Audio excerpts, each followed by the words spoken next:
oi, täna on nii ilus päev. Vaata, keegi laseb loomad välja. Appi, kilpkonnad. Lähme kiiresti sinna majja.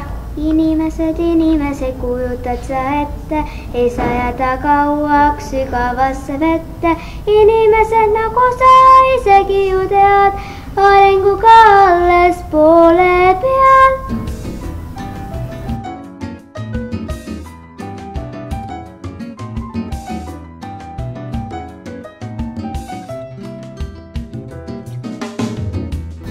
Vaata, Roosi, koer kõnnib.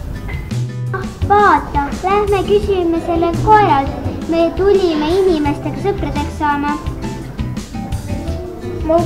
Ma kutsun inimesed välja. Aitäh! Kas te olete nõus hakkama koduloomadeks? Muidugi, võime teie koduloomadeks hakata.